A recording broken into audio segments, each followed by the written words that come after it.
Okay, so now that we have dip calculated, we could go in and we could run the rest of our more geometric attributes. So I'm going to go back to geometric attributes. I'm going to go to my similarity calculations, and I'm going to run similarity 3D. So this is one of those edge detecting attributes that I actually use to QC my seismic data. So when I get a new seismic data, I'll load it into AASPI. I'll look at the amplitudes, but I'll also use a similarity or coherence type attribute to kind of go through it and just see if there's any problems with footprint, missing data. It's also great for just looking for interesting features.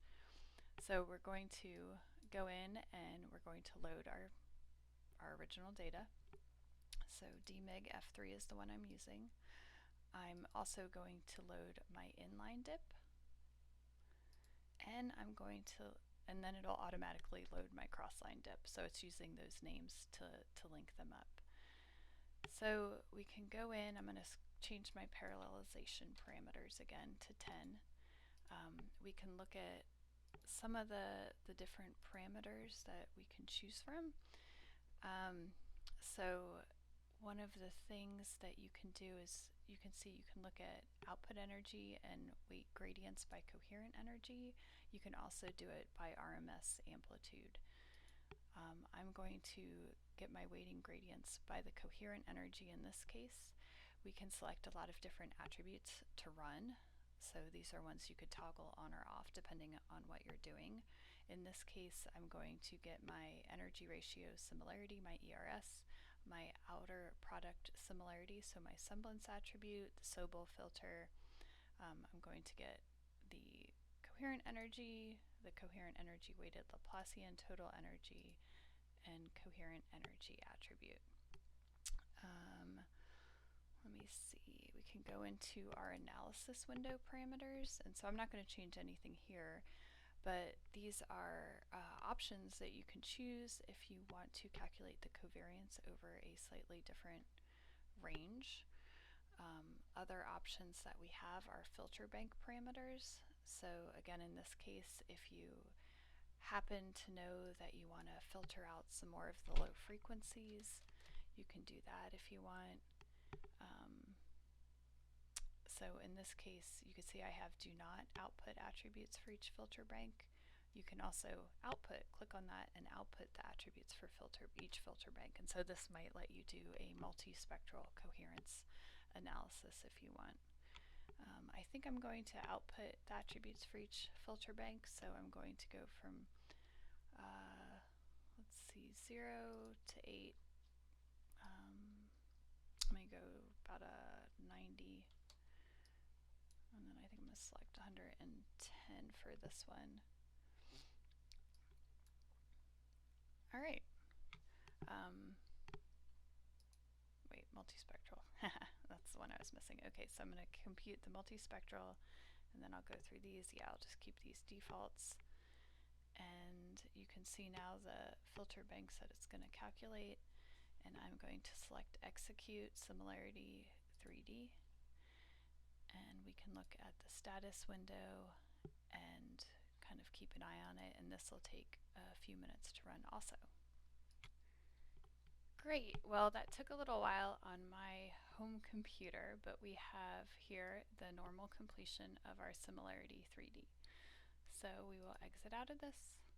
I'm going to exit out of our command window, and then as we have been doing, it's always good to double check your results. So we're going to go to the 2D plot under AASPI utilities, and you can see now that we have our coherent energy calculated at a lot of different bandwidths. We've got our chaos that was calculated, our energy weighted gradient again at our 5 different bandwidths, and then also broadband,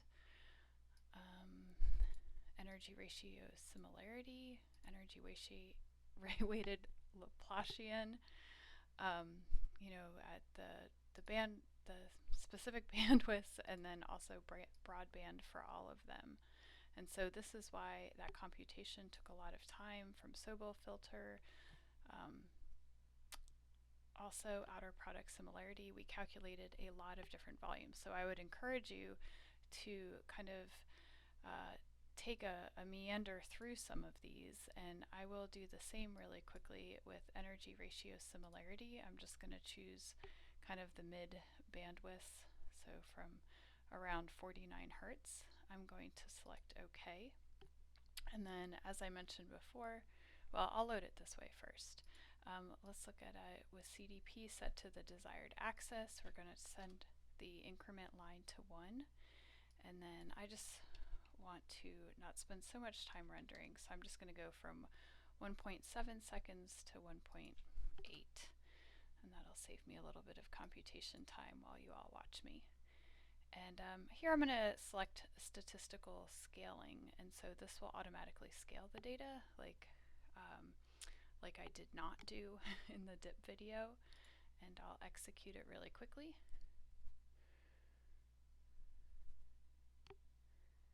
And here we've got our energy ratio similarity, but you can see I made a little bit of a mistake here because coherence, as we know, should go from 0 to 1, and I've got it set going both ways. So I can go up to my file, go to settings. I'm going to take my data range, turn off the histogram.